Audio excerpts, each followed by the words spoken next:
The other alternative is that offered by conventional, this world is all there is science, which says that we are basically a cosmic accident of evolution, and we have no past, no future, and basically, as I saw on a t-shirt once, life's a bitch and then you die.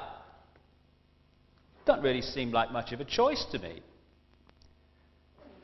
There is an alternative to both, which is increasingly emerging as the suppression is overcome, cast aside. And I'll just briefly sum up what that alternative is. It's that everything in creation is the same energy in different states of being. Just as water, clouds and ice are the same substance in different states of being, so everything that exists is the same energy in different states of being. And energy is also consciousness. Some more enlightened, open-minded scientists are now suggesting, and have been for some time, for instance, that it can be shown that water has a memory. Well, water as a memory seems to be, crikey, that's crazy, it's water, how can it have a memory? But it can have a memory if energy is consciousness, because therefore everything has some kind of memory, some kind of retention of experience, whether it be a wall, water, the sky, ourselves, whatever. So if that is the case, then what we're looking at in this infinite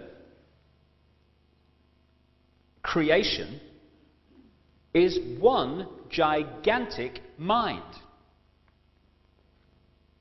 And it's this mind, this one consciousness that is everything, expressing itself through different forms, that is the force that has become known as God, or whatever name you'd like to call it. Some people call it the infinite mind, it matters not. This God is not some guy with a beard sitting on a throne handing out punishments for people who don't do as he says, and it's always a he, have you noticed that? It is the consciousness that is everything.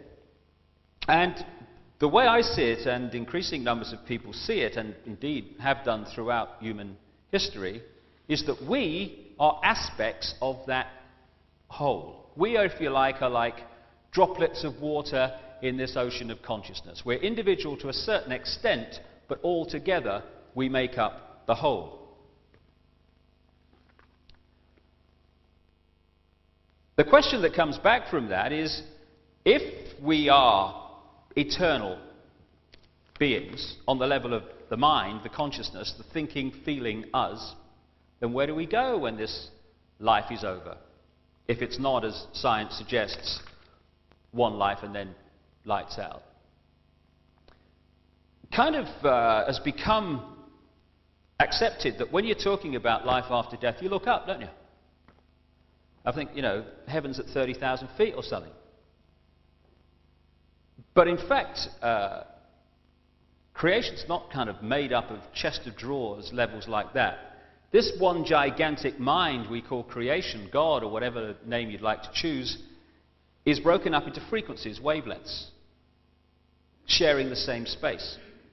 Just as all the radio stations broadcasting to Liverpool here tonight are sharing the same space that we are all occupying, and they're all sharing the same space that they are occupying, even though we can't see them and they can't see each other, that is the very close, and indeed the very same principle on which creation is broken up into wavelengths of life, wavelengths of consciousness, in other words. So when we see things like the great mystery of ghosts, this misty figure that people see from time to time, from that perspective, it's no longer a great mystery, it is an entity, a consciousness on another wavelength. Just as if you get a radio and you tune it not quite on the station, but just off the station, you get principally the station you're closest to, but you're getting some interference from other stations. So in consciousness terms, visual terms, we are, when we see a ghost, tuning to a certain extent to another frequency, another wavelength, and we're seeing something of it. And the reason that it's not solid in the way it appears to us is because we're not actually right on the dial of that particular wavelength. We're only picking up the very outside of it. So the consciousness, the thinking, feeling, eternal us, is, if you like, very similar to that radio dial. At any point in our evolution, we are tuned to one of creation's infinite number of wavelengths. At the moment, everyone on Earth is tuned to this, what you might call physical wavelength, physical vibration. Therefore, this is our reality. You know, we look around us and this frequency, this physical frequency, is what we see. But psychic people can see something of other frequencies. Indeed, we're all psychic if we only realized it. And so, again, from this emerging perspective, this other great mystery called near-death experiences is no longer a mystery. Because what's happening in these millions and millions of similar stories that have emerged throughout the world over the past years or so, where people say, when they died, in our clinical terms, they were looking down on their physical body, and they say it was my mind, it was my emotions, it was me looking down, but I wasn't part of my physical body anymore. And people say, oh, it's a great mystery that. All that's happening is the eternal part of us, the consciousness, the thinking, feeling, us, is withdrawing from the physical form. And that's all that happens on what we call death. And I was kind of interested a few months ago to turn on the news and see a story about near-death experiences.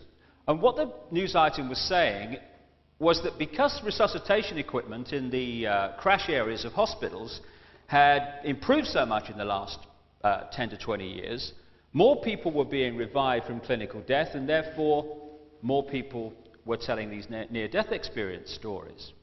So this had kind of intrigued the people involved so much that they'd launched this scientific study to see if they could find out more about what was going on. And one of the things that the news item said they were doing was to put symbols, funny symbols, on the top of the light shades in the crash areas. You get the idea, only seen from above, yeah? And it kind of occurred to me that we'll get final confirmation that consciousness can exist outside the physical body when someone comes back to life and says, hey up doc, you want to see the funny symbol on the top of your light shade? But what kind of intrigued me most about this item was that the scientist at the end said, you know, we could be on the verge of the astonishing discovery that consciousness can exist outside the physical body. And that's astonishing because people have been saying that for thousands and thousands of years. This is not new knowledge we're talking about here. This is re-emerging knowledge, re-emerging understanding after a vast period of suppression. Suppression that is part of control.